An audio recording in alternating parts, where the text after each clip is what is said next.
All right. Welcome to TNT Live, everyone. Tonight is the aftershock of the convoy with Russia shelling Ukraine. This is perfect cover for Justin Trudeau to do exactly what we predicted and start the political persecution of his enemies. Tamara Lich being one of them. We have the iconic cafe. We'll get into that. I think we'll start there. Then we can go to, if we have time, we'll break down some of the CPC leadership race, and then if we can have time still left, we can go into Russia Ukraine. But I think the big story is Tamara Lich was given bail. The judge overturned, said the original judge erred in judgment. He pointed out that she spent more time in jail being locked up for a bail hearing than she would have if she was found guilty of all of this anyway, which is what a lot of us have been saying. So yes, it was ridiculous that she was in jail. This is what the judge basically ruled, and she was granted bail because of that. And Wyatt, I'll let you go into some of the details here where I sort of collect my thoughts and decide what I'm going to get angry at and where. Yeah, I just wanted to go back to the original time that Tamara Lich was denied bail when she was first arrested for what it was basically, when I say a made-up crime, I mean a crime that a bunch of lawyers probably had to even look through a bunch of textbooks to see if they could cobble together to charge her with, which was counseling to commit mischief, which is as I'm saying it sounds silly, and I'm not even sure if you could even do time for something like that. But Julie Bourgeois, who was a former Liberal candidate who specifically requested that Justin Trudeau cut her endorsement videos and whatnot, was the judge who denied Tamara Lich bail. And then in this latest hearing, where she actually did get have that bail denial overturned, the judge, even in that case, did this weird thing where he very aggressively came out and tried to say, well, no, anything that Tamara Lich said about the judge being biased, that's all wrong. There's no bias in this case at all. And I'm just thinking, how is there ever going to be determined to have bias in a case if that wasn't bias in the case? Do you have to be the brother of a murderer or something that's on trial in order for anyone to ask any questions? But yeah, the whole point is that to point that out, I think that can be explained with he might have thought there's bias, but it's sort of inside the community. Again, this is a cocktail party problem where if one judge rules that another judge had bias, well then you become persona non grata when you go and meet with the other judges because you ruled against another judge in a way. So it's like a social thing. It's not it's shocking that people in the Canadian legal system are devoid of principle. Maybe we can say this is the reason why the judge ended up doing something like that, where the only way I can defend him saying that it wasn't biased is that it's so baked in that they were going to deny Tamara Lich bail because that was kind of the culture in the city of Ottawa, that they were going after the Freedom Convoy, that it didn't matter if Julie Bourgeois was a Liberal candidate or not.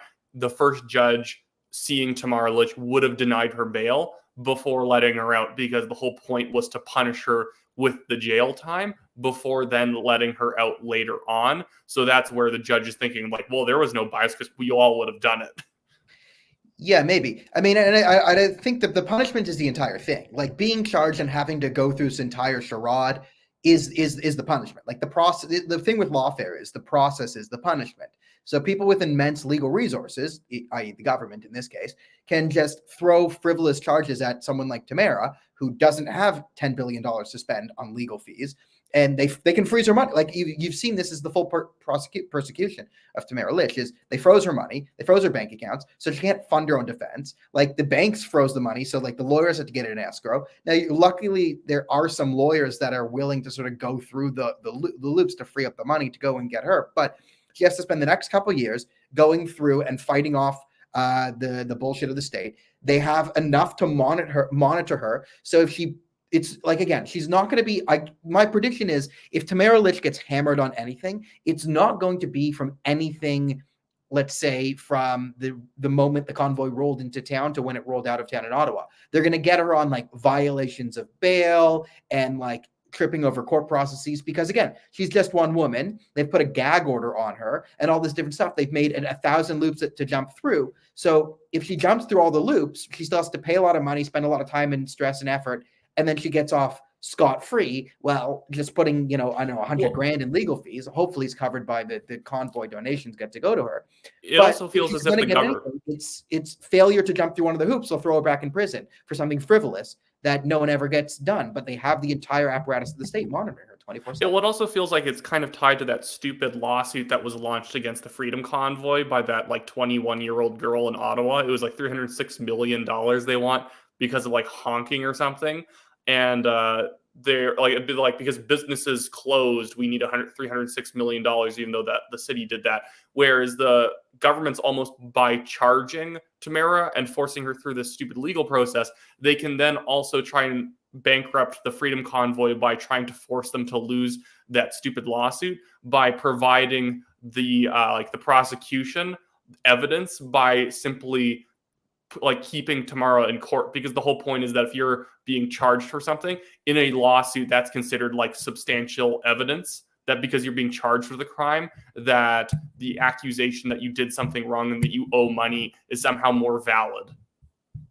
Yeah, so I'll answer this question. I understand why she was singled as convoy leader's thought. So I'll answer this one. So I was in Ottawa. So there's three people who were like officially spokesperson. They added a fourth, but there were two people who had their names on the GoFundMe and the fundraising. It was Tamara and Ben Dichter were the two who did the fundraising. There were two truckers who are like, I guess, were friends that Tamara started, which was Chris Babber and this other trucker, Bridget. So Chris was arrested, and they got Tamara. And the reason they got Tamara and Chris and not Ben Dichter is because they were out on the streets, and Ben Dichter was not, because he had a broken leg or a broken ankle, right? So he was inside, so they couldn't like go into his hotel room, kick in the doors, because there was no warrant for any of this, right? It was just grabbing people off the street. They were just monitoring them. They're like, oh, there's Chris, there's Tamara. They just grabbed him and bagged him. So Ben couldn't be grabbed. And then, I have some insight on this, but they're sort of tipped off that like, okay, they were coming. So Ben had to sort of skip town to not get dragged and thrown off to prison on frivolous charges, which is the right move, because again, if he had done that, there'd be an entire gag order on him and he wouldn't be able to talk about this afterwards. And there's this sort of weird faction of people who believes that unless you were arrested, somehow you're not real or something like that when it comes to convoy leadership. It's like, well, no, it's not always, it's usually not smart to be arrested for nonsense. It's maybe symbolically good for the moment. But even just today, a lot of people kind of gone home and started doing their own thing again. And it's not like they're following up to support Tamara. There are people out there, but it's obviously died off a bit. And you need someone who can keep putting out good messaging. And you can't just keep like hiring new teams of people when the old one gets arrested. It's no way to operate a movement. Yeah, so Ben just got out of the red zone, so to avoid being like thrown in a gag order and have this all happen to him, so he'd be able to talk, I guess, when some of this dust clears up and get the story out there. So there was that. But yes, the three people who were like, if the original press conference was Ben Dichter, Tamara Litch, and Chris Barber. And Chris and Tamara were arrested because they were on the streets. Had Ben not broken his ankle, likely he would have been arrested too, as he probably would have gone outside at some point and they would have just grabbed him. But because he was with a broken ankle inside a hotel room, they could not get, because again, they couldn't just break in through a hotel room without a warrant. But they could just grab people off the street without a warrant.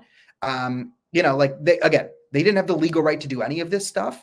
But the emergency was declared and the media won't cover the violations, and the system will protect all the officers and captains and police chiefs in charge of sort of this extrajudicial nonsense. So that's why the three of them were singled out. Daniel Bulford turned himself in sort of a gesture of whatever, the RCMP guy. And then I think they realized politically, okay, it's just going to be too spicy if we try and go after the guy who formed so they just let Bulford go. Because they didn't want to deal with the fact that, should we be arresting someone who used to be one of Justin Trudeau's bodyguards and someone with a distinguished record? Okay, no, we don't want this. This is too hot. So they just let him out. So what they really want to do is they also got Pat King. What they want to do is essentially tie Pat King and Tamara Litch together and pretend that they're the same person. This is going to be the new attack on the convoy.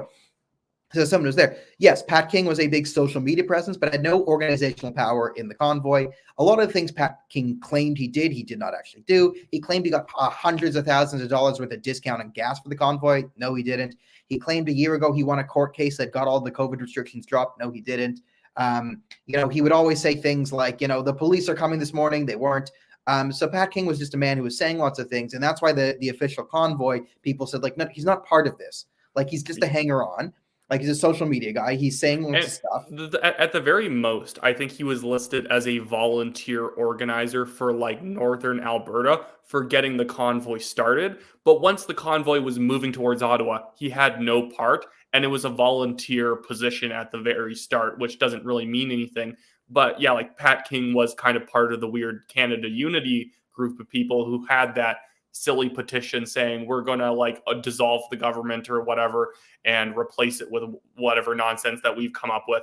And that's where it kind of gets a little bit frustrating when people kind of don't understand the different parts of the convoy and they kind of fall into the media's trap and try to link people like Pat King and Tamara Lich together and end up making it seem as if they're at all comparable or at all equivalent to one another. Pat King's kind of a bit of a grifter, and Tamara Lich has been completely transparent along with the rest of the Freedom Convoy organizers. So I can answer some of the questions in the chat here. So Tamara was actually let go from the Maverick Party because of the convoy. So I don't think her Maverick Party stuff had anything really to do with anything. No one really cares about the Maverick Party. The Maverick Party is like, once they changed the name from Wexit to Maverick, it was dead. So don't worry about the Maverick Party. Wonder about Tom Quiggin. I don't know what happened to Tom Quiggin, so I do not know what happened there. I heard he had some health issues. He tweeted out like a couple days before it all went down. He tweeted about some health issues, so he was taking a step back. What about Ben's ties to the Conservative Party and PPC? Should anyone trust him? Yeah, listen, Ben has no tie. He ran for the Conservative Party as an MP in 2015 under Harper, so he ran against Justin Trudeau originally. Then he left the Conservative Party due to political infiltration of extremist factions. So he denounced the Conservative Party at the first PPC convention. And I can tell you from what I saw on the ground there, Ben is absolutely not connected to the PPC party. He is not part of any party. I think this one's good to highlight just from Mel. Pat admitted that he's an organizer in court. Court is trying to tie him to the Windsor blockade. The thing is, Pat can say he's an organizer in court, but he's not actually an organizer. Admitting something that isn't true doesn't really mean anything at the end of the day when you're not on the official board of the nonprofit of the Freedom Convoy. He's just some guy, quote unquote, organizing people. That's really all he can basically say. So, I mean, people will be mad that we're saying these things about Pat King. And let me say, Pat King should not be in jail, okay? The case against Pat King is ridiculous. But if you look at Pat's record, he has a history of just saying lots of stuff. And what we're trying to say here is the case against everyone is they're trying to make everyone be Pat King. So yeah. Pat King has a lot of problems. And again, he should not be in jail. But Pat King has videos where he says things like the Anglo-Saxon bloodline is the purest bloodline and COVID is a plan to depopulate the Anglo-Saxon bloodline. Or that's like a few years ago, he literally pretended to be a wounded veteran in order to basically steal donations from people, thinking that they were donating to a man who needed it to survive. It's silly when people see that like Pat King's been arrested, ergo he's a hero. It doesn't take a lot to get arrested in this country, and when he's someone who it takes nothing to get arrested. Like you could just be arrested for literally protesting against the government. So. I mean, yeah. It doesn't take bravery to be arrested. There's tons of criminals who get arrested. Not that Pat King got arrested in this case for a good reason, but Pat King's the sort of guy who always has a scheme and has been doing this sort of thing for years at this point. It's not new with him. There's a lot other people who are arrested are definitely heroes, but not every single person who sort of tags along with the team, should be given a jersey and given a Super Bowl ring. Yeah, so Pat, like they're basically trying to convict Pat of having a large social media following, which probably will become illegal in Canada once Bill C-10, C-11, and C-36 pass. So that's probably a criminal offense of saying things on the internet will soon be a crime, but it's not a crime right now, but they're trying to make it one. And what we're trying to say is Pat King has a history of just saying lots of stuff. And what they're going to try and do is tie everyone to Pat King's nonsense and then bring them down that way, which is why, if you guys want to help Pat King, what we're saying the best way to help Pat King is just ignore him for now. Is just ignore him, right? And focus on, Tamara and Chris and the other people who literally, did not, Pat did nothing illegal, but again, mouthing off about the Anglo-Saxon bloodline being the purest bloodline. guys, that's not going to help the movement. Like when those videos start circulating, you're not going to, like, what they want is everyone to tie Pat King and the convoy together and take down the convoy by like Pat's off-color comments from here and there. So like, yeah, he riled a lot of people up, and yeah, you needed people to sort of be on social media with the raw and keep the movement going. But he it's the same thing with Randy. Organizer. It's the same thing with Randy Hillier. Randy Hillier's on social media promoting the Freedom Convoy, but at the end of the day, do I want Randy Hillier when he's also making posts online calling Omar al-Ghabir a terrorist and whatnot, and saying some other things and trying to rip down barricades, telling organizers to go and meet with the city and then condemning them for doing that exact thing? It's like, yeah, maybe he got an extra 500 people to show up to Parliament Hill.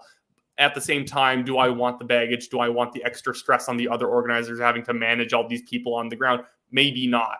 And that's where you kind of you have to sort of be a little bit more choosy with who you're working with. And that's sort of the dark side, I guess, of unity, is that people will use unity to say that, yeah, here's a great movement, I'm going to join it, and you're not allowed to disagree with any of my weird antics because unity. Yeah, that's okay. That's the thing. So, like, moving on to let's just focus on what the government's actually doing to people like Tamara, because the whole thing of dragging Pat, Tamara, and Freedom George off to jail is absolutely horrifying nonsense. And going back to what they're being charged with is counseling to commit mischief, right? If you're saying that the convoy is protesting is mischief, at best, this is a crime of third-degree honking, right? Because they're saying, oh, she inspired people to honk. This is a crime. That's preposterous, but that's the best case scenario. What it actually does sound like, and I've had friends who've been put in jail for this before, is they're putting them in jail for protesting. And these friends went to jail in Cuba, in Iran, and in countries that are not Canada. Let's break it down. So counseling to commit mischief. Like, what did Tamara do that counseled people to mischief? Like, she told people to go to Ottawa and protest against vaccine passports and vaccine mandates. If you're going to say that disagreeing with government policy is mischief, right, then the country's broken. The country's absolutely broken for that. And number two, like, from what I understand of the counseling to commit mischief, you actually have to prove that other people committed mischief before you can try someone or convict someone of counseling them to commit said mischief. So right now we have Tamara, who is being accused of counseling to commit mischief, but there's no one even on trial for said mischief, or even at the same time. There's evidence going the other direction where an Ontario judge found that the protest was lawful and that they just had to stop honking as much. That was literally it. So the fact that someone's even said that the protest is lawful, the government now has to prove at some point it became unlawful, and that while it was unlawful, people were committing offenses that you could say were equivalent to mischief. So the government has a lot of homework to do to even make a case in court, but guaranteed, because they have the resources, it actually kind of benefits them that it's a tough case where they can't actually prove anything, because they can keep this going for years, just sort of filing claims, amending them, filing more paperwork based on some other video that surfaces and whatnot. And really, it's sort of the exact place that the government wants to be. They know that they don't have a case here. They're not going to be able to put Tamara Lich behind bars for years for counseling. What they just want to do is they just want to hang her up in court and make it so that she can't organize, that she can't, or at very least they can make an example out of her to make other people more wary of starting protest movements, because if you do, you might have court costs for the next 5 years. This is lawfare. So the entire process is the punishment. Well, I just hit on it. You're not going to get her on anything or any of this, but it's just throwing lots of paperwork. And then if you clear this, well, they throw more frivolous charges at you, because the government has unlimited money and resources to keep attacking these people. And they have enough people who are insane. Either COVID broke their brains, they didn't have much brains to begin with, but they're jail Tamara Lich was trending. It only got 3,000 tweets in Canada, opposed to free Tamara Lich, which got 300,000 tweets. But still, there are out there people tweeting jail Tamara Lich, and you try a lot of them. Here's a good rule: if someone has less than 10 followers on Twitter, that's a bot. Immediately mute them. It'll save you some time and stress there. But a lot of people with less than 100 followers tweeting kill Tamara Lich. And some of them are real people who really want their political opponents killed. And the problem is the government has these people. They have the media, which will be silent and only push their narrative of Tamara Lich in prison on charges of counseling to commit mischief for the occupation of Ottawa. What do you think about this? Well, and then they'll just say everything they want to say and ignore 90% of the story to keep the sort of upper middle class liberals like, ooh, this sounds like a very serious thing. They never got charged for their street cleaning. Yeah, again, like the convoy, if you were there, like I was there, completely, completely made the city better. The convoy made the city better. It was cleaner. It was nicer. All the small businesses that were open did a killing, which probably can transition us to the next part of the story, which is the Iconic Cafe, which I was in. Let me just see if I got any message from them in the last minutes, like hour or so. No, it didn't. But the Iconic Cafe, let me just see what they said to me. Deborah's the better one. So apparently, like, there's a motion in play to try and evict them. From Deborah says things are not good, but God is still in control. It's a waiting game. We're not angry, just waiting calmly, is what they're saying. So it sounds like there are some pretty powerful forces behind the scenes trying to get the Iconic Cafe owners.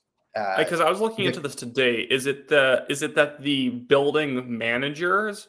Because I believe it's a company. Because when I was researching into it, it looked like something like Metcalf Realty was the one who owns it, because they had a lease manager at that place, and they seem to own the building. Or is it like individually that there's a landlord who owns the building from the realtor or whatever who's trying to kick them out? Or is it like the city putting pressure on the realtor or the landlord to remove them from the building? Like, because you said there was a motion. Yeah, I mean, she said that, like, again, this is not legal speaking. This is just Deborah from Iconic Cafe telling me that it basically sounds like there's something in play. I tried to ask her for details. She said going to talk to Enrico. Enrico's always the harder one to pin down. He talks more once you get him on the phone, but he's not always looking at his phone, which is, and they did get evicted and took his sign and changed his locks. All right. So, yeah, I mean, I told them to call me if that stuff happened. So this is kind of what I said would happen to the Iconic Cafe. And when I tried to get them on Fox News and all that is, yes, the police were circling them for a while. And by doing the live streams in there, we bought them a few weeks. But again, that's why I was trying to get them a lawyer, because the government would go after them through other means. So if they can't just have police thugs knock on the door, grab them and throw them in jail, well, they'll get a bylaw enforcement to come by and do an inspection, or they'll put pressure on the realtor company to evict them, or they'll find like, oh, you let people in without masks on. Ooh, we're going to come after you there. So what their crime is, the crime of the Iconic Cafe is it's a crime against the narrative. What they did is they committed a capital crime against the narrative, a very serious felony narrative breaking, because they opened their business during the Freedom Convoy and it boomed. They made money hand over fist. The truckers were incredibly kind to them. The truckers' wives cleaned their restaurant. They made back like 3 months worth of rent in a week by the business they were doing. So what Justin Trudeau wants to do, and what Jagmeet Singh and Jim Watson, what they all want to pretend to do, is the convoy was so terrible because it was horrible for Ottawa businesses. This is what they're going to try and argue in court is, Tamara, you came in, you closed all these businesses. How bad are you? Bad girl, right? And then having Tamara be able to argue, well, no, there's businesses that were open that made money hand over fist. What they're trying to do is send a message to, okay, Enrico and Deborah Cohen, if you did this, we're just going to destroy your business. So this whole, we care about small businesses, right? If you play along, if you listen to us and you close down and you hurt the convoy by claiming that you're in fear for your lives and you tow the narrative, we will give you an inordinate sum of cash. So we'll give you a bribe. But if you do open and you do serve the truckers and you do break the narrative, then we will come and we will destroy your lives. This is what the government has done. And not only when you get for the thing to die down, but not only would you get a cash injection from the federal or local government, but you would also be able to probably sign on to that stupid lawsuit. Like that's like $306 million against the Freedom Convoy. They're not going to get that much money, but on the off chance that they could actually get a judge to buy their nonsense, they could at least extract millions or hundreds of thousands or something like that collectively from the Freedom Convoy if a lopsided judgment was made. But that, like, again, the Iconic Cafe and that gelato like restaurant and whatnot, all those places around the around Parliament that remained open and were harassed for it, they can show that it was a fantastic business for them. So anyone claiming that they were somehow disrupted and that it's the Freedom Convoy's fault is completely wrong. And if anything, it really puts like Jim Watson in legal danger, and like the city government, if people were making money hand over fist, and other business owners look at that and they don't end up getting any money from the city, and they see like, okay, well, you basically just lost me 3 weeks worth of money, and then you didn't give me anything in return. And you were saying that I should go blame the people that you arbitrarily told me to shut down in the face of, who were willing to give me money. And I think that's where you're going to sort of see worse implications for the city because of the iconic cafe. But yeah, like it's a purely vindictive move to go after them, try and evict them from their building and ruin their business. It doesn't even benefit the city to do it. It's just because they're mad. Yeah. So like the other thing is, when I was trying to interview a lot of small businesses in the area in the last coming days to do stories on, how good they were doing, because you would just go around and you'd see all these restaurants just packed all day. All day they'd just be packed. And a lot of them were scared to talk. And a lot of them were scared because they kind of knew that, hey, if we go on the record, like, and they were people telling me, like, there's Ottawa citizens going around seeing what businesses are open and review bombing them. Like, there's a coordinated effort to name and shame these businesses, like vindictive bullies. Right? This is what it was from the peace, love, the convoy's so evil. The anti-convoy protesters, what they did is they went around to fellow citizens who weren't, or who did crimes against the narrative, and they attacked them. Like, it was really eye-opening to see. Is like a lot of businesses, like, they're like, oh, we appreciate you being here, and it's nice that you would think of doing this, but we're just too scared. We're too scared of what the city and the people of Ottawa will do to us when you're gone. It's really how leftist activists seem to consume products or services these days, where they might not even have any intention of buying it, but you have to look out for them. They're almost like your weird shadow customers. They're never going to buy a thing from you, but they'll try and guarantee that other people don't buy something from you if you don't have like some weird like Black History Month sign up on your window, or if you made like making sure you didn't open up during the Freedom Convoy, or that because whatever you didn't do some other stupid like social promotional sort of a thing that now you somehow aren't allowed in our community. And it's like kind of an incredibly toxic thing on the economy to have people just trying to ruin businesses, not because of whether or not their products and services are good, but whether or not they just like the business being there, whether or not they would even need the product or service. Yeah. So, I mean, I'm going to call them tomorrow and try and get an update from them. They're, I'll call Deborah tomorrow and see if I can get a full update. And then we'll do an article on sort of how they're going after them. Because again, this is so narrative breaking. What they did is they were open and everyone was kind to them, and they were kind to everyone else, and everyone got along. But you can't show that. You have to pretend that the convoy was filled with evil racists who were just smashing windows, right? Had they been smashing windows and screaming Black Lives Matter, then they would have been heroes. But had they not smashed windows and said, and the mandates, this is, what we're doing. So I hate being right about this. Like, I hate being right saying, and, maybe, I feel kind of bad not checking up on them a bit more often to see. I just sent a couple texts every once in a while, and they were good. And then I hadn't sent one in a week or so. And I guess that's when they got evicted. It's beyond evil. It's beyond evil. And their crime is they didn't go with the narrative. And you're seeing now in Canada's a country where the political establishment left has pretty much unlimited powers to destroy the lives of ordinary Canadians. Constitution, Bill of Rights, Charter of Rights, all of it be damned. All of it be damned. The government can vindictively attack anyone they want. And this is sort of the country we live in. And the other thing I wanted to talk about is, so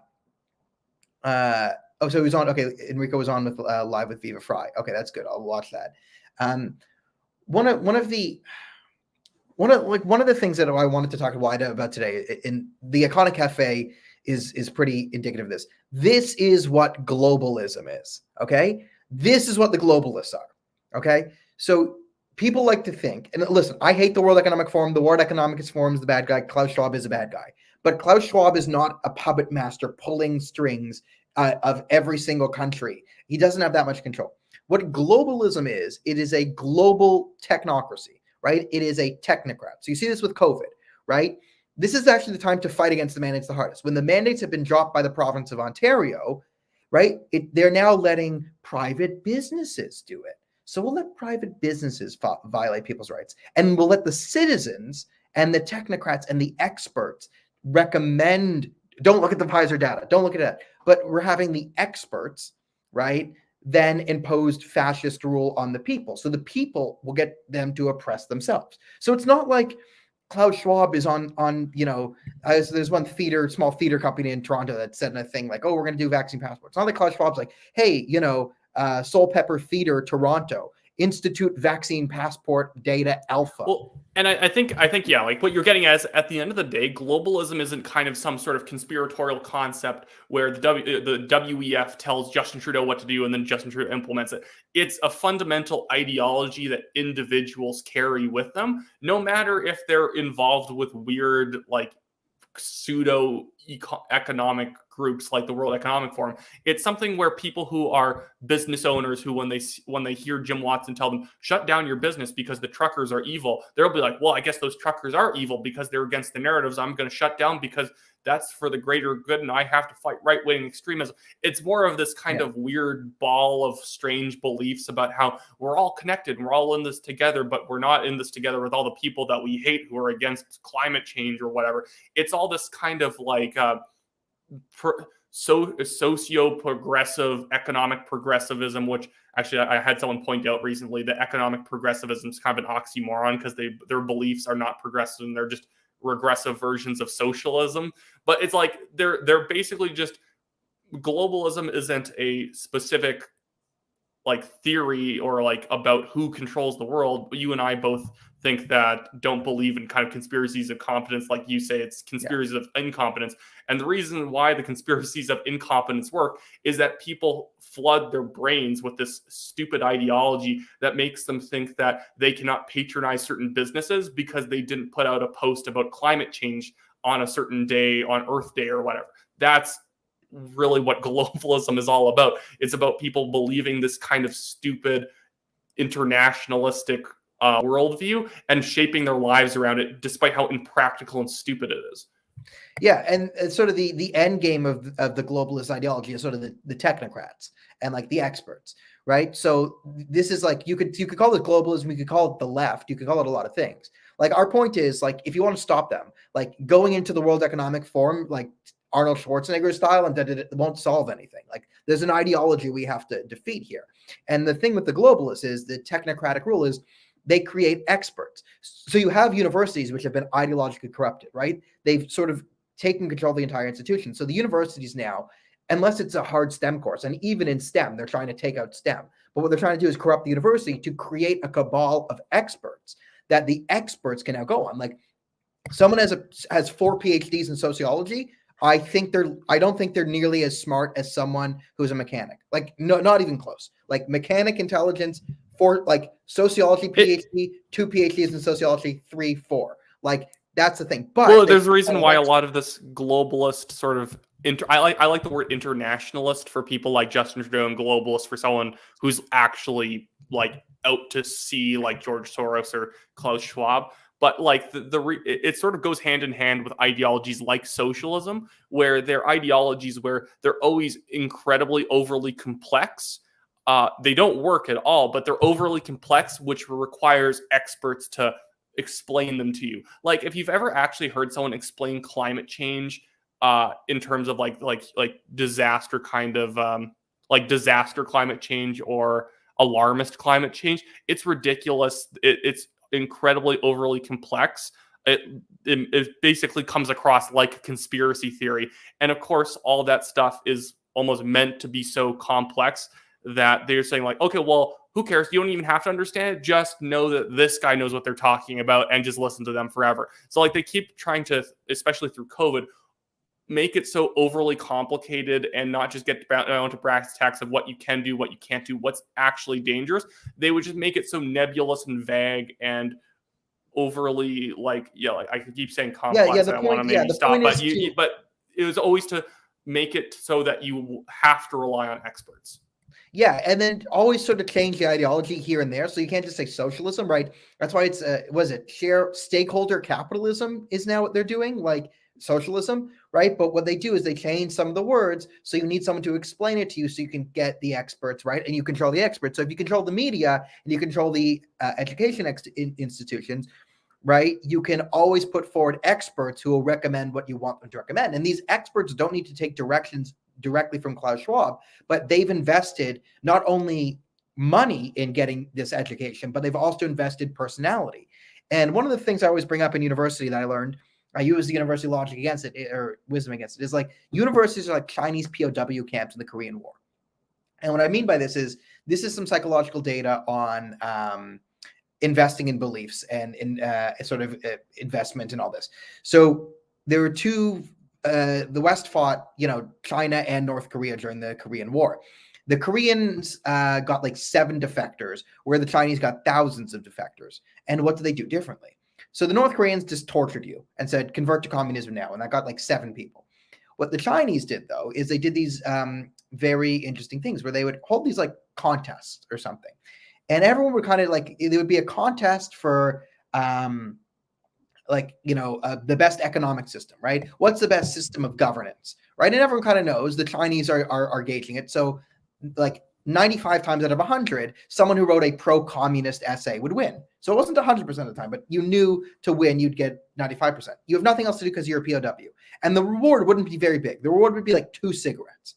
So when you write an essay on communism is good, and you hand it in, and you win, and you get 2 cigarettes. Not a lot of people say, well, I just did that for 2 cigarettes. You say, you know what? I actually did that, and I won because I am smart. That's the human thing. And this is a lot of university today. This is how universities work, is you take these BS bird courses. I took some of these easy courses, and you learn to repeat the narrative back to the TA or the professor. So when you repeat the narrative back to the professor, and I was at Queen's University, which is like a good school, crappy school, like the smart, like idiots. But when you get a 90 in like gender studies, is it because gender studies is an easy course and I just repeated what the professor said back to me? Or did I get a 90 because I'm really smart and I know a lot of things?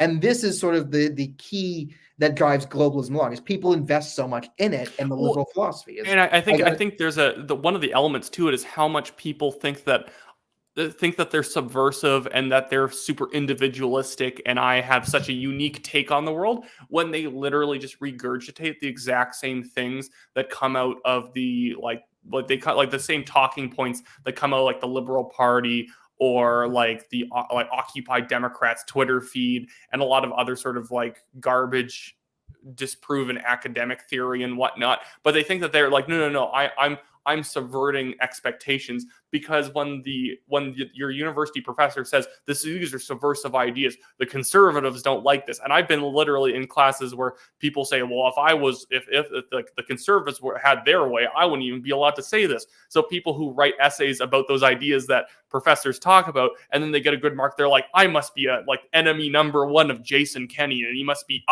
up late at night wondering how to destroy you, despite the fact that they literally agree with like 90% of students on campus on all this stupid garbage.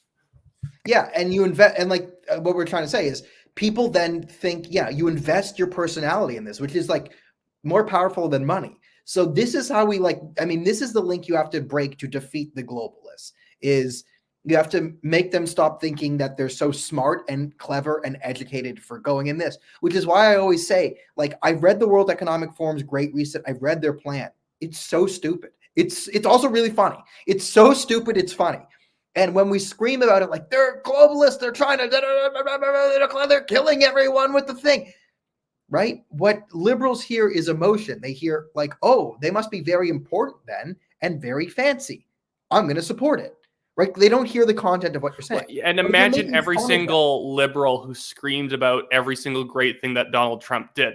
That's what they see in reverse when you do that. And I think the point you're getting to is that you should just mock them. Their ideas are stupid. It's like Klaus Schwab and the Project Syndicate. Yeah. Like literally that's something in the Great Reset. There's something called Project Syndicate. The number one point for Project Syndicate, Klaus Schwab, the number one point is they literally say we need a great reset because Greta Thunberg is trending on Twitter. That is a justification, literally. Commandant. It's so stupid. Like, read it, guys. Read the Great Reset. It's so stupid. Like, sometimes you in university you get high and watch a silly movie. Guys, get high and read the Great Reset. It's hilarious. But this is where we're going. So I think we can get off the. We got another 20 minutes. Do you want to predict the future, Wyatt? Do you want to do some predict the futuring? Absolutely. I always okay. Do. So, guys, we're going to tell you how the CPC race is going to go into September. All right. Who's ready for some truth bombs? All right. So Pierre Poilievre is the front runner. He is the most sort of vocally conservative guy. We'll circle back to Pierre Poilievre. The number one opponent for Pierre Poilievre is Patrick Brown. Now, Patrick Brown has not officially entered the race, but our sources have been telling us that Jean Charest and Patrick Brown have made a backroom deal. Now, guys, Jean Charest is a distraction. Yes, post everything you're saying, everything you're about to say about Jean Charest is correct. Yes, he's a liberal. Yes, he worked for Huawei. Yes, he, carbon tax. Yes. You're right about everything you're about to say in the comments about Jean Charest. That's not what we're telling you. Jean Charest's purpose is to be a patsy. He goes into the race and he soaks up all your anger. So you focus on Charest because he is the worst. You're not wrong. He is the worst. But everyone gets mad at Jean Charest for being the worst. This lets Patrick Brown come in and run to the right of someone. For those of you not in Ontario, who is Patrick Brown? Patrick Brown used to be the leader of the Conservative Party in Ontario before Doug Ford. He was then Me Too'd in a ridiculous thing. Like, I'll defend Patrick Brown on this. It was absolutely ridiculous. Some girls like, when I was younger, he kissed me and then I didn't like it. So I asked him to drive me home and he did. That's the story. And like, everyone, I remember that. Like, we don't like Patrick Brown in any way, but that was like the dumbest story ever. It was like, they couldn't even remember what his apartment looked like at all. Like they were saying like, oh, he took me into this room and he did this and it was inappropriate, blah, blah, blah. And it's like, he literally has an open concept apartment. There is no such thing as rooms other than like the bathroom. Yeah, it was dumb. So, but Patrick Brown was the worst. Patrick Brown's team then went to the Aaron O'Toole team. And Patrick Brown was the first conservative to advocate for a carbon tax. He put a carbon tax on the platform. He was the first conservative to back all the hate speech, anti-free speech laws. So Patrick Brown, as Jean Charest is a liberal running for conservative leadership, Patrick Brown is the first person to take a conservative party and turn it into a liberal party. Now, Doug Ford ran against that, and then a year later, he went down the same road and basically went Patrick Brown and all this. So Patrick Brown, though, has all the deep state connections you want. He again, all the top fundraisers, political sleazebags, all the sleazebags you could want will go to Patrick Brown. And the line the mainstream media is trying to push for him is, oh, Patrick Brown is an excellent organizer. Someone with great organizational skills. That's what they're going to do to push him in. Like, oh, he's really competent is how they're going to sell him at first. Then I'm assuming they're going to sell him as a moderate because they have Jean Charest, who's never going to win. And the rumors we've heard is Jean Charest and Patrick Brown have made a backroom deal to funnel votes in Quebec towards Patrick Brown. So Patrick Brown's the real red Tory you need to be worried about. Jean Charest is a distraction. His goal is to be the first wave into Omaha Beach and sort of soak up all the machine gun bullets, get the engineers on and clear some of the stuff out for wave number 2, which is Patrick Brown, Patrick Brown is wave number 2 trying to destroy the Conservative Party. So you'll start to see this. And as we said, and as I predicted last week, the conditions needed to get Pierre Poilievre to lose this race need to be a lot like the 2017 conditions that got Maxime Bernier. And I would just want to say like what the 2017 conditions were, because I just remember following that race quite closely, is that you're going to see I think a lot of randos joining this race. Yeah. You're just going to see the field start to get packed with just random people, and a lot of them are going to be the left of the party. So there's like this Atchison guy who wants to join. I don't even know what his first name is. I don't even care what his first name is. I will hurt myself if I learn his first name. I don't care. There's just going to be random people like Michelle Rempel's over here. Oh, Michael Chong, Atchison. You're going to see like Roman Baber enter the race for no reason. Just a bunch of random people who have no business being in the race are going to join. They're going to suck up votes around their riding, like their riding and some of the ones around them. And then they're going to act like attack dogs against Pierre Polyev, get into fights so that the people who support each one of them start to dislike each other. Then they're going to throw their secondary support over to Patrick Brown or Jean Charest, because then Jean Charest's people then jump over to Patrick Brown. It doesn't really matter. That's kind of how it's going to work. People are mentioning Leslie Lewis. I actually don't mind seeing Leslie Lewis in the race because her people inevitably would then go on to support Pierre Polyev, unless Patrick Brown's going to pretend to be a SoCon, which is not going to work a second time like it did in 2015. She's probably actually going to benefit Pierre, but I think Pierre, if he's going to be guaranteed to win, almost needs a couple more SoCons in the race in order to get him votes. And he has to take a soft SoCon position here and there so that people can't so that Patrick Brown can't say, I'm against sex selective abortion. And then he wins a big chunk of the SoCon vote. Yeah. So, I mean, the game is going to be, you're going to see a lot of people try and attack Pierre or backroom deals to sort of get him off down ballot. Because in order for this to work, you need to drive a lot of votes from Quebec, because Quebec has barely any conservatives, but it's Canada. They did change unfair representation in everything. Right? They did change it so that you don't get as much representation if you have less than 100 people in the riding. Because it was you would still get 100 points even if there was only 30 people who voted. But with Jean Charest in the race, the whole point is that he can drive out more memberships in those ridings, which are now undervalued, to make them valued as much as other ones. So that's the whole sort of game there. Yeah, and Wyatt hit on it right, because they're going to want to get Pierre to get in fights with different politicians, so he loses down ballot support. So even though you might vote Pierre number one because you're like, okay, I want him to beat Trudeau, he's the best option, right? If you're some guy who's like a Roman Baber guy, and Roman Baber and Pierre are getting in fights because Roman's attacking him, right? Then you're going to be like, oh, Roman's my guy, and Pierre went out against Roman, so I'm putting Pierre down there. And the goal is to have so many different rounds that they're going to try and get Patrick Brown to be everyone's number 2 or 3. Because Patrick Brown has the army of scumbags and very powerful scumbags who will be able to go backroom, make deals and threats to different politicians. Patrick Brown is not a good organizer. He's a good salesman. He can sell a lot of memberships to people who will never vote in a federal election. That's how he won in 2015. He sold a lot of memberships to the leader in the leadership race to people who are never going to vote. I think a lot of people even who are very mainstream, like JJ McCullough, noted that he'd basically just go to immigrant communities, sell them a bunch of memberships, even though they didn't really care and they probably weren't going to vote in the provincial election, to make him. There's a lot of behind the scenes, what Patrick Brown was doing. It was liberal vote bank politics, which don't work in a conservative party, but it got him into it doesn't benefit the conservative party, but it can benefit an individual in the short term, is how Brown got in. So Patrick Brown was the first person he did exactly what O'Toole did. He pretended to be a right winger in the leadership election. Then he won the election and threw the entire base under the bus. I remember going to one of those meetings back in the day where Patrick Brown's people literally told us, we can't have principles. We can't have principles because the CBC will be mad at us. So we have to vote for Patrick Brown because we could get one thing. SoCon means social conservative. So what do you people, the stereotype of the evangelical Christian conservative is kind of what Brad Trost. Yes, because everyone knows who Brad Trost is. So this is kind of how the game's going to go. Is you're going to see a lot of. Okay, you want to know if a politician's been compromised or if he can be bullied?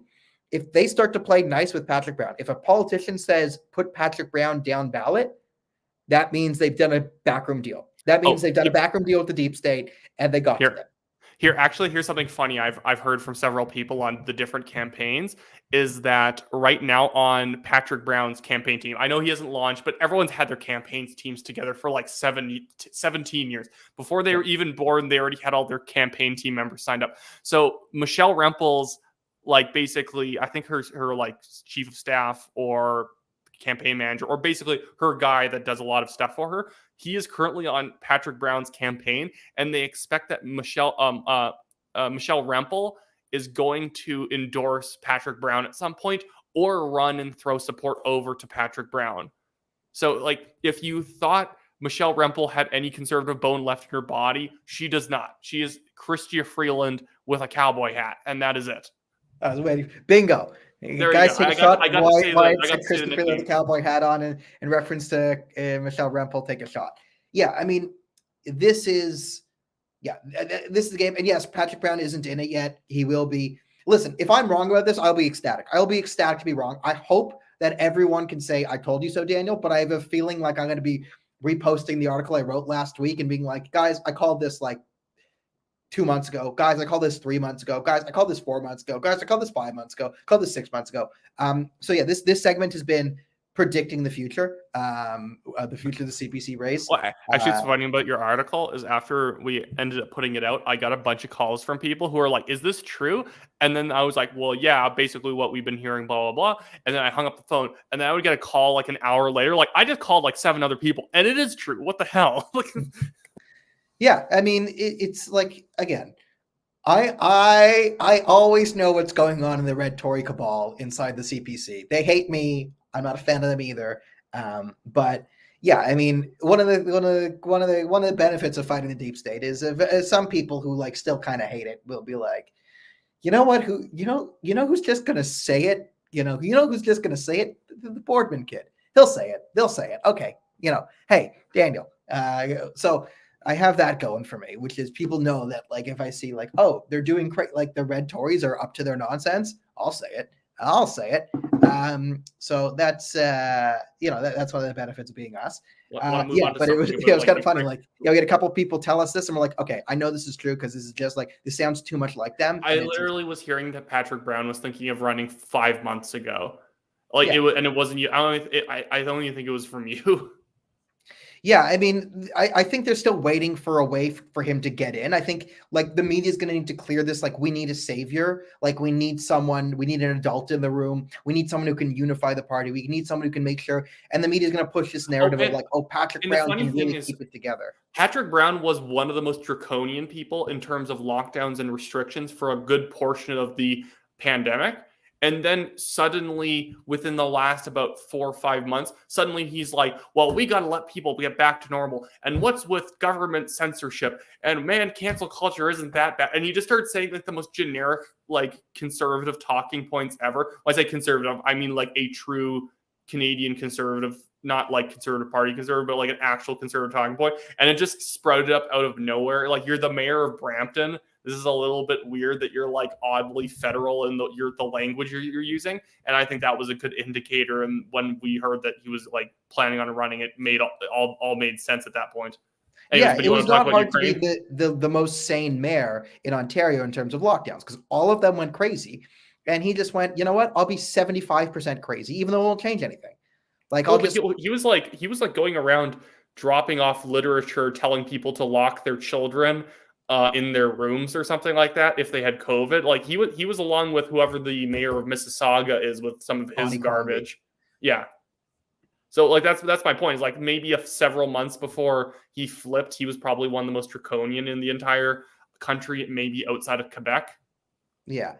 That's the stuff. So yeah, I can smell when the red Tory cabal's up to things. So that was our sort of breakdown of like, you're gonna again look for a lot of people to enter the race.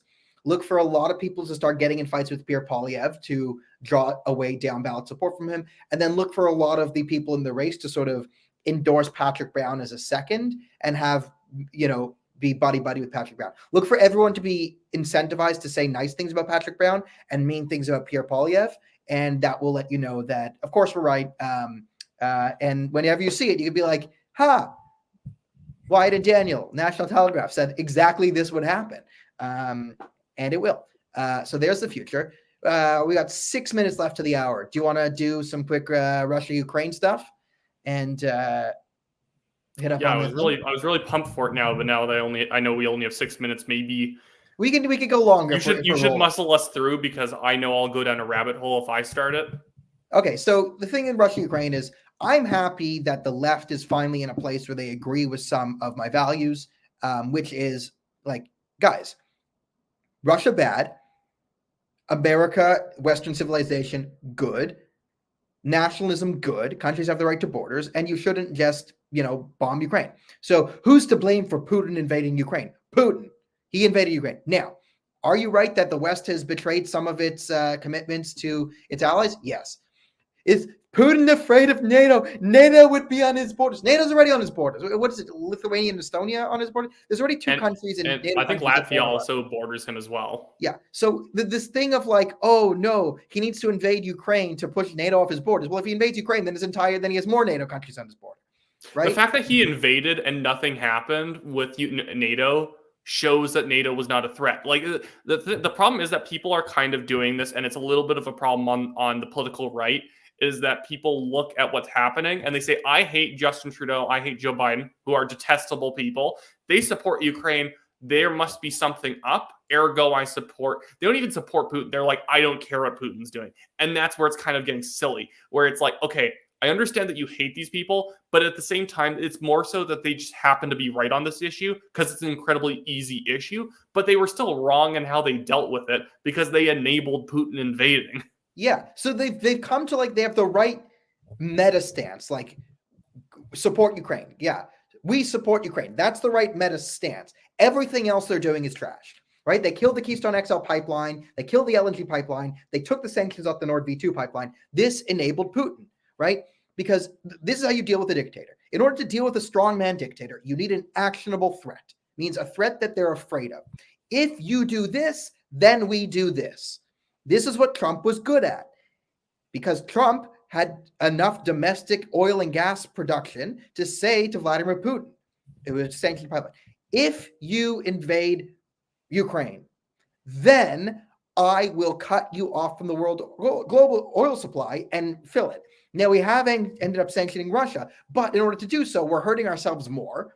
And we're talking, and Joe Biden, instead of doing American and Canadian oil production, they're talking about enabling Venezuela and Iran.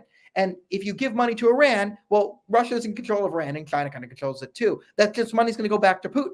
So you're starting the cycle all up over again. It's not really an actionable threat. And Pakistan's going to still buy their oil. Iran will still buy their oil. China will still buy their oil. They will find countries that, and again, what trends on Twitter? Oh, hashtag boycott McDonald's or boycott Disney for their stance on Russia, not Pakistan, which funds the Taliban and is increased their reliance on Russia. That's where I kind of break. That's where I break with some of the sanctions on Russia. Like, I don't really care if Visa and MasterCard pull out of the country. I didn't really want them to. That doesn't do anything to Putin, that people are now having to pay for everything with debit cards and cash. It's just silly and stupid. And if anything, it hurts the West because those are Western companies that process those payments. So they're essentially cutting themselves off of profit for no reason. And at the same time, it's like what I'm seeing with, and stop going after random Russians. Like, why are Russians being kicked out of the orchestra in friggin' Quebec? Like, stop it. It's so stupid. Like, this is they kicked out a Russian cat from a competition as if anyone cared. Like, what? Like, it's like this is where slacktivists end up trying to contribute to a world event and they have no clue what they're doing. Like, I actually donated to the Ukrainian military, and it's like that does way more than like banning cats and randomly pouring Russian vodka you already bought into like the sewer. It doesn't mean anything. Like do something actually real and stop doing this random sort of like. If Joe Biden and Justin Trudeau were serious about this, they both tomorrow do executive orders and open up the Keystone pipeline and the LNG pipeline and just all of this. Like, no, we're jamming it through. We're starting it. The adults are now in charge. We need to do this. Right? But instead, we have absolute morons who are still gaslighting you and lying. So the reason why you're getting a lot of people going to Putin and Russia here is because they know, and you're right, you are being lied to by the media. You are being gaslit by the prime minister. You are being screwed around with by these people. But it's not that they're trying to, create some deep state operations in Ukraine. What they're trying to cover for is their massive incompetence. Their ideology, the globalist ideology, the leftist ideology, doesn't work. It doesn't work. And they're trying it again in Iran. And that's what they're covering up for you. They're covering up for the fact that their ideology caused this. Donald Trump was good at foreign policy. For all his flaws, he was good at foreign policy, and the Democrats Trump literally struck Russian assets in Syria because they were gassing people. Like the thing is, the reason why Putin was scared of Trump was that Trump would actually use both soft power and hard power against him. Like Trump had sanctions against Russia in place. Yeah, Trump had sanctions against Russia in place when he stopped being the president, and Biden the Democrats who kept attacking Trump as somehow colluding with the Russians and pro-Russian, then took sanctions off when he entered office, and then like you said, approved the Nord Stream 2 pipeline. Like the thing is, the one thing I find kind of annoying with people who are looking at the Russia-Ukraine issue is that people kind of end up finding one or two facts or pieces of evidence that they've recently discovered, and they kind of make that in their entire lives. It's like what I call political Gnosticism, is that people hate the government's approach on COVID and they hate the authoritarian rules. Ergo, Russia's probably invading because of biolabs in Ukraine. They're not. That's not true. That has nothing to do with anything. But people so there are some legitimate problems in Ukraine that we'll get to. But I just want to make this point for the biolabs in Ukraine stuff and Putin's fighting the New World Order. So we were at the point where the Freedom Convoy was the #1 story in Canada. Vaccine mandates and passports were being lifted, and we were making significant progress pushing back against the deep state. We were talking about the deep state. We were talking about the World Economic Forum. What sucked up? Do you really think Vladimir Putin, we were on the verge of significant progress on all these issues, and then Vladimir Putin sucked all the air out of the room with his invasion of Ukraine? Now, is this because Vladimir Putin's a puppet of the deep state? No. Vladimir Putin's an opportunist. He saw the West was weak, and he used that time of our weakness and chaos to try and take Ukraine because he wanted it. Because listen, Vladimir Putin's when you're a dictator for life, and no one says no to you, you're not a regular human being. Okay, Vladimir Putin is not a normal human being. Yes, it's a weird person who wants to go into positions of power, but think of a guy who has unlimited power. You don't say no to Vladimir Putin because you could die. Do you know? That's not how humans are supposed to live. So Vladimir Putin lives in a world that isn't real. And this is probably informing a lot of his decisions, which is why you need a stronger personality like Donald Trump to keep men like Vladimir Putin in line. So let's get to some real things, because there are things like the neo-Nazis in Ukraine, the Azov Battalion, and Svoboda, the party. So, Ukraine has a coalition government where Svoboda does have some power. They are literal neo-Nazis. Now, Ukraine's president is Jewish, so how much power do the neo-Nazis actually have is all up for debate.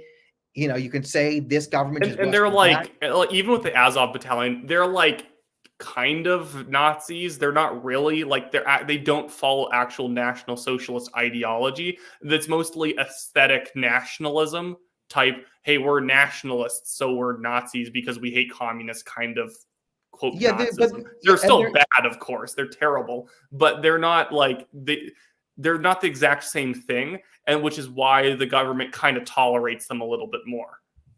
Yeah, I mean, and again, so there's a bit of a complicated... It's Eastern Europe, which is not the greatest place with Jewish history, from the pogroms to this. I'll tell you a personal story.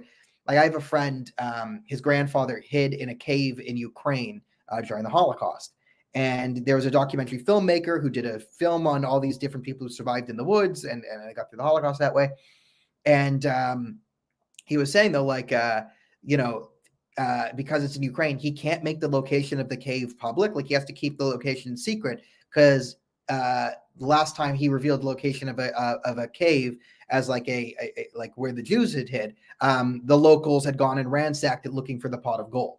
That's kind of where a lot of Ukraine is. Oh, it was a Jew cave. It must be filled with gold. Not, oh, these were poor people hiding from Nazis in the woods from the Holocaust. So there are some of that there. Now, is Ukraine a wholly anti-Semitic country? They elected a Jewish president. And so things are complicated. And that's kind of what just to clarify too, Svoboda has 1 seat, and currently the ruling party has 254 and does not need any party to pass anything. They might have been in a slight bit of power in the past, but it's been a very long time. Yeah. So I mean, again, so it's not this is the gaslighting of, yes, there are proto-Nazi elements within the Ukraine. Yes, they have some power. They do not have enough power to affect everything, but this is sort of like, again, with the COVID thing is, stop saying the vaccines have no side effects. Stop saying the vaccines have no side effects. They do. Now, the argument you need to make is the vaccine and the side effects are actually less dangerous than COVID and its side effects. That's the argument you needed to make. But instead, they're like, no, the vaccines are perfect and COVID kills everyone it touches, right? And this is sort of like, well, there are no neo-Nazis in Ukraine. And you're like, well, yes, there are. Now, if you're going to support Russia because there are neo-Nazis in Ukraine, well, there's neo-Nazis within the Russian element too. And the Chechens are so crazy that when they went to go join ISIS, ISIS was scared of them. So, like, it's the not like Chechens have been literally raping and murdering people in the Ukraine because they're crazy. Like the Chechen forces that are going into Ukraine are not even allowed to be in the Russian military. They're part of a warlord's army. That's how that they literally are part of this like Islamist militia group. It's like the Russian military is more so Islamist than it is quote unquote Christian. There's reports from like people these Chechen guys are so scared they went to go join ISIS, and then the ISIS fighters who believe that raping and murdering their way through the world will get them into heaven were scared of them. These guys, the guys who strap bombs on themselves and go into a grocery and go kaboom, were scared of these Chechens. So that's, so if you're just saying, oh, there's, yes, war is messy and there's bad guys on all sides, right? So, like, again, Ukraine is not the hub of the new world order. It's just another country. It's just like, again, like Canada. Yeah, okay. Are there corrupt politicians? It's Eastern Europe, of course. In former Soviet bloc countries, you're going to find massive corruption flowing in and out of it. Yes, of course. Is Russia like this paragon of virtue fighting against the globalists? No. Right? They literally poison people in other countries. Yeah. So they're not exactly antivirus or poisons or diseases. They like them when they want them, when they need them. Yeah, that's kind of what we're dealing with here. So our position is like, okay, the most ridiculous protest I'm seeing is the artists throwing paper airplanes at a thing for a no-fly zone. Like, people are so goddamn stupid. The time to put troops in the Ukraine was before Putin invaded. So they're doing this whole thing. The media tried this thing of like, Biden's so smart because he knew the invasion was coming and he predicted it. Yeah, then why don't you do anything about it?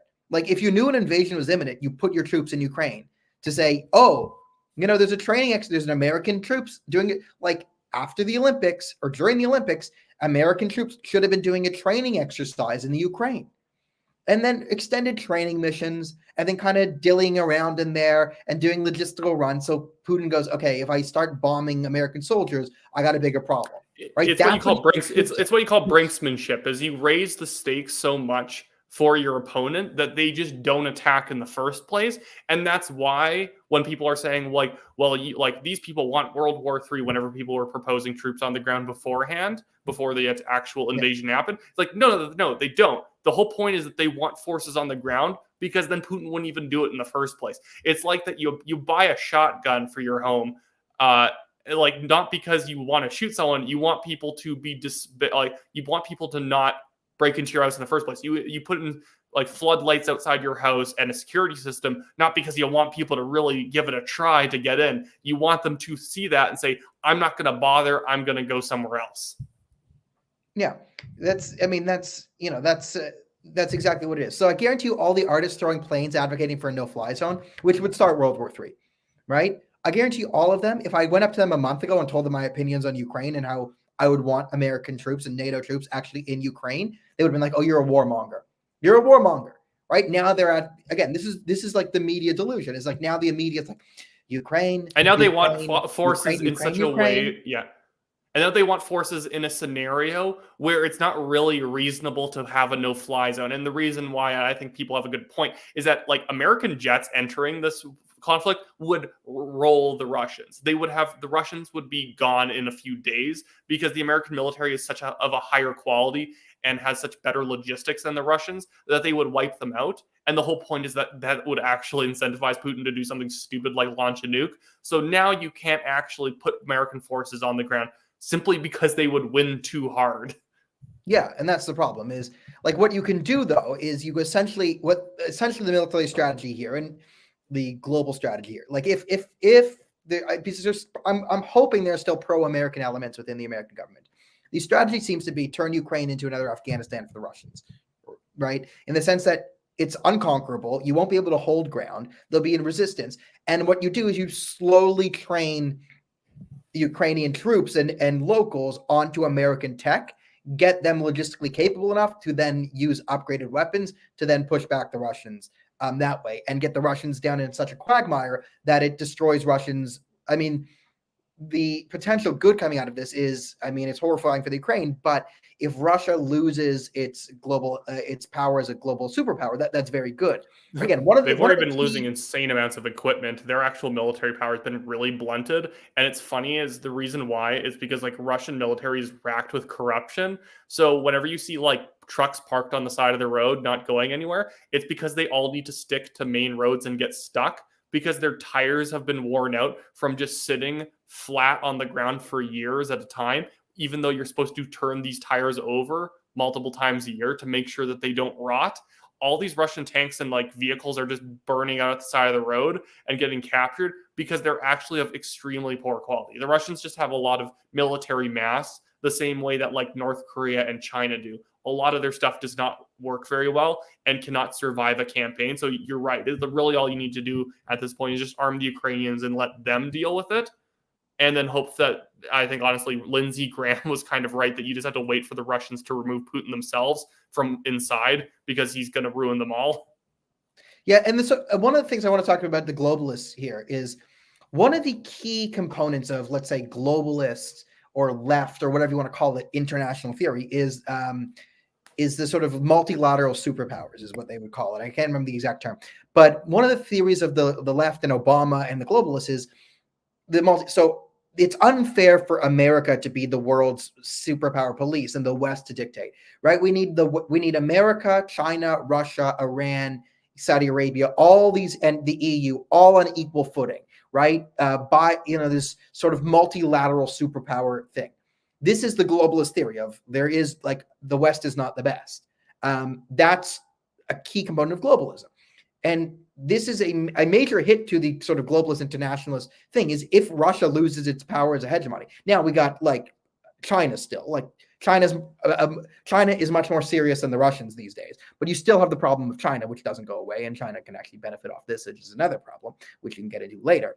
But again, asserting Western hegemony is an anti-globalist thing. So I'm hoping that this is a real quagmire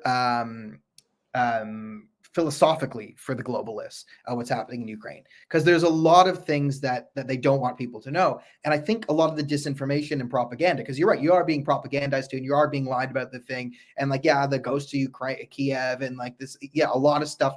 Again, I don't blame Zelensky for doing wartime propaganda. Like, you got it. Like, your country's being invaded by Russia. Russia has more troops and more tanks, but if you have better Twitter activists, like that's something, right? You can, getting like he has a country to say. Like Zelensky's goal is to keep as many Ukrainians alive as he can and preserve the independence of Ukraine.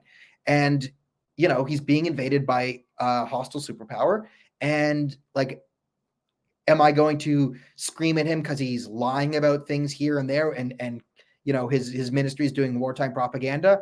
Yeah, I mean, I'm trying not to retweet propaganda and look at things critically, but I'm not going to blow my head off and scream because, that's there. Oh, wait, I'm going to bring this up. Whenever I hear you word say World Police, my mind goes to that movie, Team America World Police.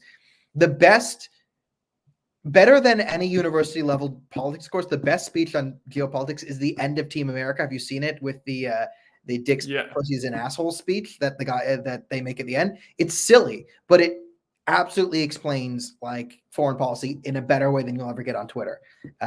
That's the thing. Great movie and should be watched again. Still relevant. So yeah, those are our views on Russia and Ukraine. Yes, people are lying to you. No, Putin's not fighting the new world order.